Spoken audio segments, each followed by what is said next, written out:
A história da fisioterapia. Durante a antiguidade, além do uso da eletroterapia através de peixes elétricos, a ginástica também era usada para combater as doenças denominadas, na época, de diferenças incômodas.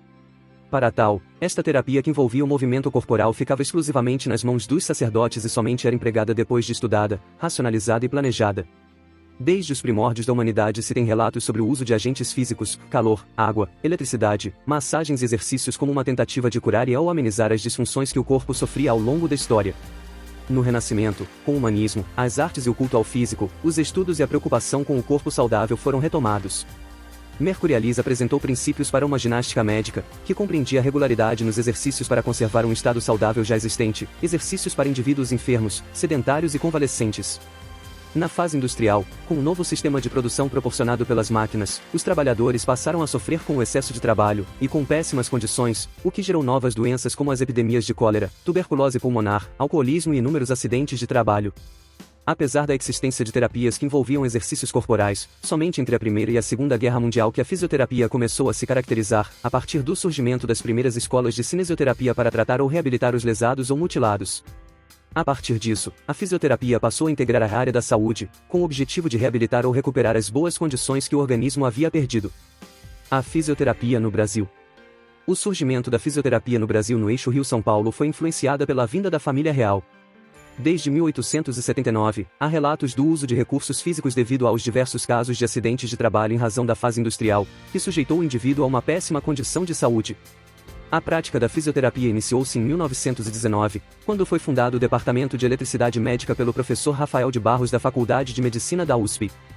Em 1951, foi criado o primeiro curso com duração de 1 ano para a formação de fisioterapeutas, denominados na época de técnicos, pelo médico Dr. Valdo Rolim de Moraes, patrocinado pelos estudos de Rafael de Barros. Na década seguinte, o curso passou a ter duração de 2 anos devido ao aumento pela procura dos profissionais. Em 1959, foi criada a Associação Brasileira de Fisioterapeutas, ABF, que se filiou à WCPT, World Confederation for Physical Therapy, para obter o amparo técnico científico e sociocultural para o desenvolvimento da profissão. No ano de 1963, conforme o parecer 388/63 do Conselho Federal de Educação, os cursos de fisioterapias foram reconhecidos e passaram a ter 3 anos de duração. Em 1964, conforme a Portaria 51/64 foi estabelecido o primeiro currículo mínimo para a formação de técnicos em fisioterapia. Em 13 de outubro de 1969, conforme o Decreto-Lei 938, a fisioterapia passa a ser reconhecida como um curso de nível superior. Em 17 de dezembro de 1975, a Lei 6.316 criou o Conselho Federal e os Conselhos Regionais de Fisioterapia e Terapia Ocupacional com o objetivo de regulamentar, legislar e estabelecer uma fiscalização ao exercício destas duas profissões.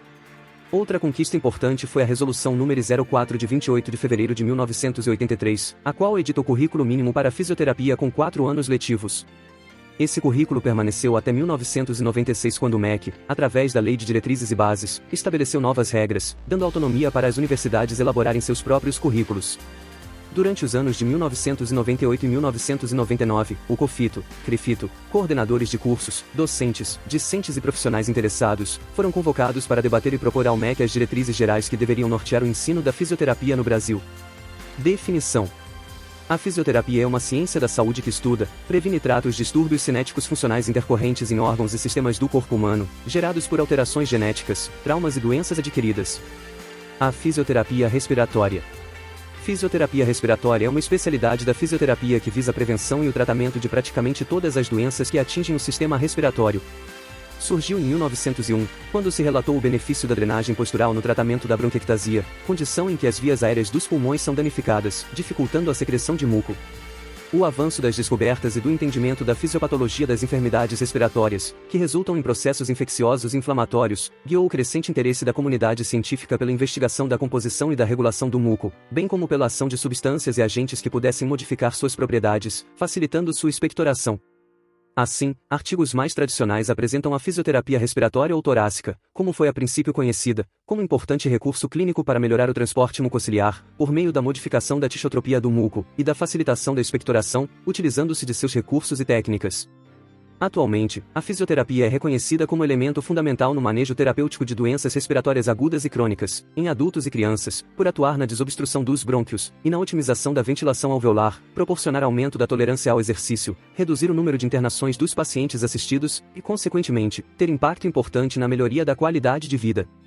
O fisioterapeuta utiliza um conjunto de exercícios e técnicas manuais que podem ser preventivas ou curativas e tem como objetivo mobilizar secreções, melhorar a oxigenação do sangue, promover expansão respiratória e prevenir complicações. Pode-se também utilizar aparelhos, como incentivadores respiratórios que auxiliam no desempenho muscular. Muitos pacientes podem se beneficiar com a fisioterapia respiratória, como diagnósticos de asma, bronquite, bronquite crônica, doença pulmonar obstrutiva crônica, enfisema pulmonar, bronquiolite, pneumonias, pré- e pós-operatório de cirurgias torácicas abdominais, entre outros. Alguns benefícios da reabilitação pulmonar: a melhoria na qualidade de vida, redução de ansiedade e depressão, melhoria na tolerância ao exercício, redução da falta de ar, e outros sintomas associados, habilidades melhorada para a realização de atividades de vida diária.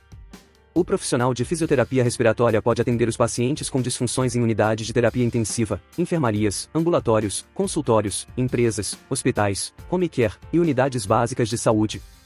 A humanização é fundamental para a formação de um profissional da saúde. Para isso, é necessário atenção ao avaliar o paciente em toda a sua construção, indo além da análise clínica. Trata-se de entendê-lo como ser humano a fim de criar um vínculo que permita realizar o tratamento de maneira eficiente e eficaz.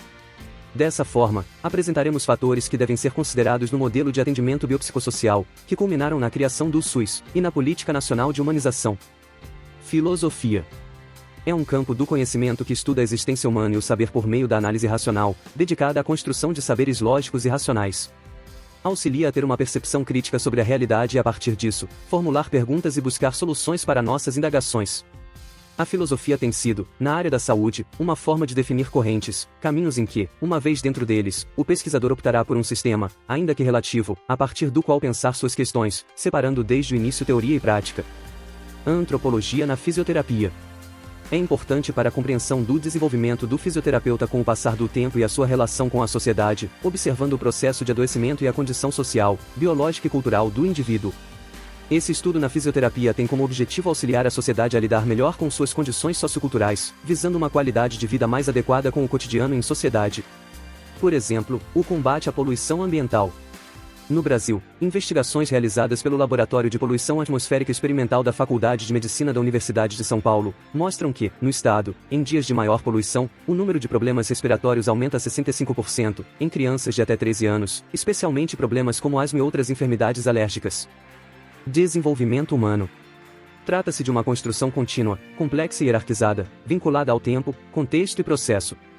Desde 1990, os relatórios de desenvolvimento humano incluem o Índice de Desenvolvimento Humano, pautado na análise social a partir da saúde, educação e renda, e apresentam dados e análises relevantes à agenda global e abordam questões e políticas públicas que colocam as pessoas no centro das estratégias de enfrentamento aos desafios do desenvolvimento. Desigualdade, diversidade e direitos do Brasil.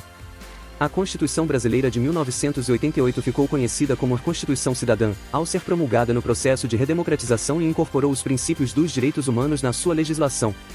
Dentre os artigos que visam os princípios, direitos e garantias fundamentais a fim de manter a soberania, a cidadania e a dignidade humana, cabe ressaltar o artigo 3º, que apresenta como objetivos essenciais: construir uma sociedade livre, justa e solidária, garantir o desenvolvimento nacional, erradicar a pobreza e a marginalização e reduzir as desigualdades sociais e regionais.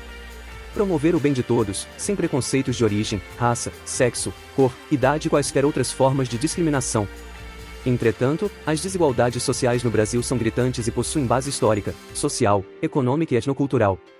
De acordo com a pesquisa divulgada pelo IBGE em julho de 2022, 47% dos brasileiros se consideram pardos, 43%, brancos, 9,1%, pretos e pouco menos de 1% amarelos ou indígenas. Somadas as parcelas sociais que não se consideram brancas, dão a maioria da população brasileira. Ainda assim, os grupos não brancos são nomeados, muitas vezes, como minorias. Desde 12 de janeiro de 2023, com a sanção da Lei 14.532, a prática de injúria racial passou a ser expressamente uma modalidade do crime de racismo, tratada de acordo com o previsto na Lei 7.716 de 1989. Com isso, a pena tornou-se mais severa com reclusão de 2 a 5 anos, além de multa, não cabe mais fiança e o crime é imprescritível. Essa lei também é aplicada em casos de homofobia e transfobia desde 2019, de acordo com a decisão do STF. No Brasil, tem crescido o número de estudos sobre estigma e discriminação nos serviços de saúde. O estudo realizado pela doutora Maria do Carmo Leal e colaboradores aponta a influência da discriminação sobre o acesso a um atendimento pré-natal adequado e ao manejo do parto, tanto em serviços públicos como em serviços privados de saúde. Demonstrou-se que mães classificadas como pardas e pretas da cidade do Rio de Janeiro, em relação às brancas, receberam menos anestesia nos partos normais. Determinantes sociais de saúde. Os determinantes sociais de saúde devem fazer parte da análise de situação de saúde, com vistas a contemplar os grupos populacionais mais vulneráveis e gerar políticas públicas que reduzam as desigualdades, promovendo justiça e bem-estar à população. Há famílias em situação de vulnerabilidade e as evidências mostram que têm maior risco de adoecimento e de mortalidade. Elas devem receber maior atenção das equipes de saúde da gestão, a qual deve ser responsável por articular ações intersetoriais que garantam a cidadania e o bem-estar dessas pessoas. Para reduzir as desigualdades em saúde, é importante que políticas públicas sejam desenhadas a fim de corrigir injustiças geradas pelos diversos fatores socioeconômicos, reduzir a vulnerabilidade e promover qualidade de vida, como é o caso da Estratégia de Saúde da Família, o Programa Nacional de Imunizações e o Sistema Nacional de Transplantes. No estudo da saúde do indivíduo, deve-se levar em consideração a cultura. É um conceito antropológico e trata-se de um conjunto de valores, costumes, regras e leis que interferem em vários aspectos da vida. Exemplos: a partir dos anos de 1950, o cigarro se estabeleceu como um hábito glamouroso e relaxante. 30 anos mais tarde, os prejuízos começaram a ser notados. Não só para quem fuma, mas para quem convive com o fumante em casa ou no trabalho, chamados de fumante passivo. Isso promoveu o aumento no número de doenças respiratórias, como asma, bronquite e cânceres diversos, em especial, de pulmão e laringe. Na atualidade, a tecnologia tornou a população sedentária, o que contribuiu para gerações com maior tendência ao desenvolvimento de doenças que acarretam outras, como obesidade e diabetes.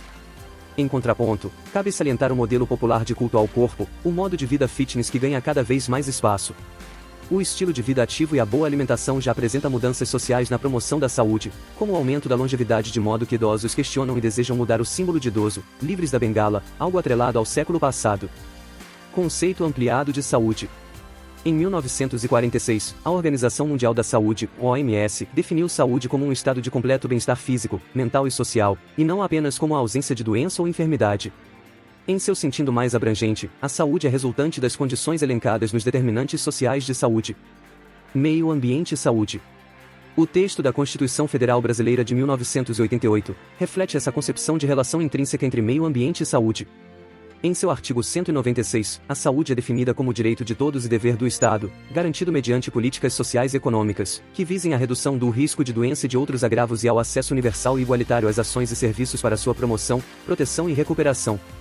No artigo 225, prevê que todos têm direito ao meio ambiente ecologicamente equilibrado, bem de uso comum do povo e essencial à sadia qualidade de vida, impondo-se ao poder público e à coletividade o dever de defendê-lo, preservá-lo para as presentes e futuras gerações.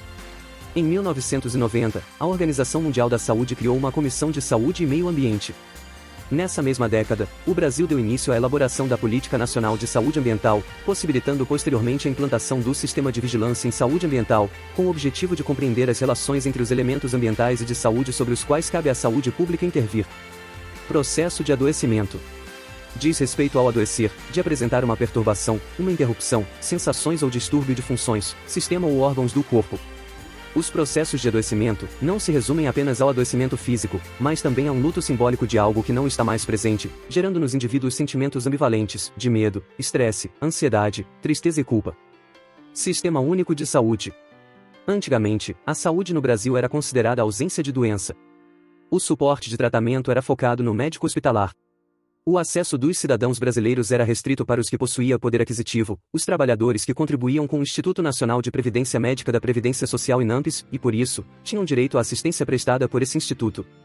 O restante da população era totalmente dependente de ações filantrópicas. No que se refere à promoção de saúde e prevenção de doenças, as ações desenvolvidas pelo Ministério da Saúde tinham como ênfase as campanhas de vacinação e controle de endemias. Eram as únicas desenvolvidas como caráter universal.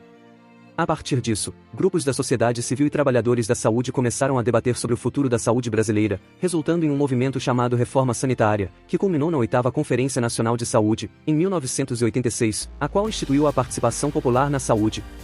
Por meio da Lei 8.080 de 1990, a criação do SUS foi o maior movimento de inclusão social na história do Brasil e representou a afirmação política de compromisso do Estado para com os direitos dos seus cidadãos. A nova ordem constitucional instituída em 1988 determina o direito à saúde como fundamental, sendo obrigação do Estado de garanti-lo.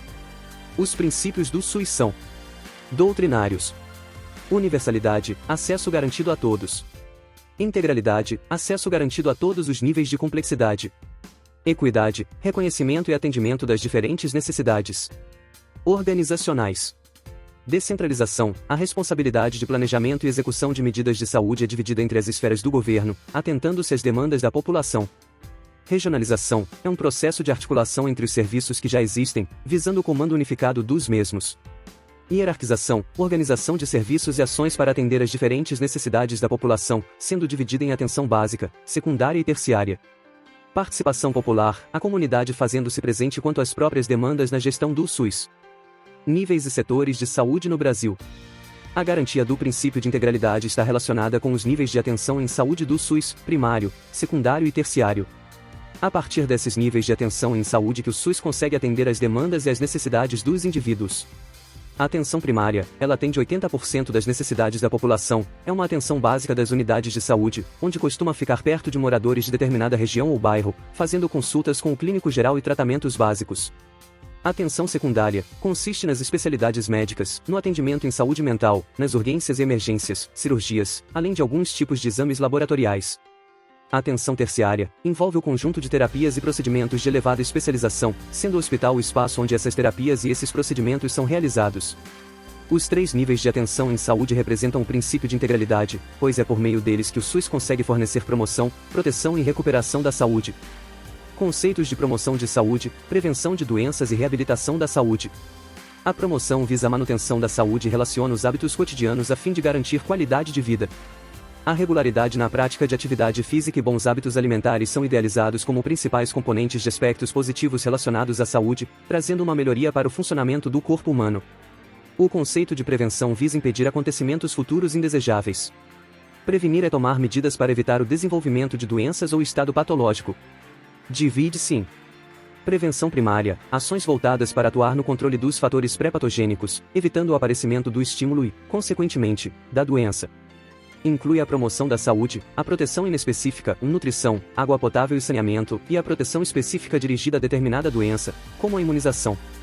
Prevenção secundária, o foco é o indivíduo que já adquiriu a doença e precisa de ações que evitem o agravo ou a morte, como o diagnóstico, tratamento precoce e limitação da invalidez, como o rastreamento e diagnóstico precoce.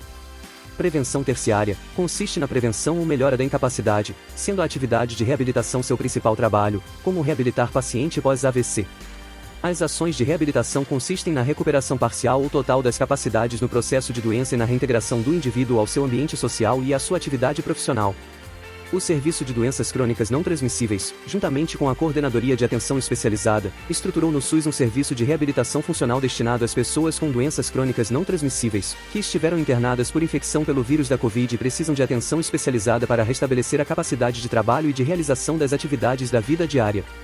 Durante a pandemia, o fisioterapeuta respiratório teve a autonomia de definir e aplicar os parâmetros de ventilação mecânica em pacientes intubados e promover o cuidado de modo que as singularidades dos usuários sejam consideradas, com atos cuidadores capazes de ampliar a qualidade de vida e favorecer o combate à Covid-19, criando resistência aos sintomas e diminuindo a taxa de mortalidade. Equipe multiprofissional. É formada por um grupo de profissionais de saúde que trabalham em conjunto, sempre se comunicando, com o objetivo de promover a recuperação mais rápida e efetiva do paciente. Pode ser constituída por diferentes profissionais, como médicos, enfermeiros, nutricionistas, psicólogos e fisioterapeutas, podendo a formação da equipe variar de acordo com o objetivo a ser alcançado. Com a interdisciplinaridade de áreas da saúde, é possível ter vários profissionais olhando para o mesmo quadro clínico e uma melhor avaliação do paciente. Assim, pode-se ter como resultado uma melhor abordagem terapêutica e menor tempo de internamento, propiciando resultados mais efetivos e duradouros ao paciente. Órgãos reguladores. As agências reguladoras foram criadas para fiscalizar a prestação de serviços públicos praticados pela iniciativa privada, para ter qualidade de serviço para o atendimento ao paciente, diminuindo a exploração de empresas e assegurando o interesse público. As principais agências de saúde são a Agência Nacional de Vigilância Sanitária, Anvisa, criada em 1999, que regula o SUS. A Agência Nacional de Saúde Suplementar, ANS, de 2000, responsável pelo setor privado. Bioética na fisioterapia. A bioética surgiu da necessidade de considerar as implicações éticas nos cuidados de saúde. Ela busca equilibrar os princípios de autonomia do paciente, beneficência, não maleficência e justiça. Na fisioterapia, envolve decisões éticas sobre tratamento, privacidade do paciente, consentimento informado e distribuição de recursos. Visa promover uma prática ética e fornecer orientação para os profissionais diante de dilemas éticos. O fisioterapeuta deve adotar uma vestimenta adequada e profissional que esteja de acordo com os padrões éticos e práticos da profissão. É importante que a vestimenta do fisioterapeuta seja apropriada para o ambiente clínico ou hospitalar em que ele está trabalhando. Geralmente, isso inclui o uso de jalecos, uniformes ou roupas profissionais que identifiquem claramente o profissional como fisioterapeuta. É importante ressaltar que as exigências quanto à vestimenta podem variar de acordo com o local de trabalho, as políticas institucionais e as regulamentações específicas do país. Por isso, é recomendado que o fisioterapeuta esteja ciente e cumpra as orientações estabelecidas pela instituição onde trabalha. Humanização. Lançada em 2003, a Política Nacional de Humanização busca pôr em prática os princípios do SUS no cotidiano dos serviços de saúde, produzindo mudanças nos modos de gerir e cuidar. O Humaniza-SUS aposta na inclusão de trabalhadores, usuários e gestores na produção e gestão do cuidado e dos processos de trabalho. Humanizar se traduz como inclusão das diferenças nos processos de gestão e de cuidado. Tais mudanças são construídas não por uma pessoa ou grupo isolado, mas de forma coletiva e compartilhada. Incluir para estimular a produção de novos modos de cuidar e novas formas de organizar o trabalho. Humanizar é construir relações por meio de empatia e acolhimento que afirmem os valores que orientam nossa política pública de saúde. Um paciente não é só um paciente. Ele é o amor da vida de alguém.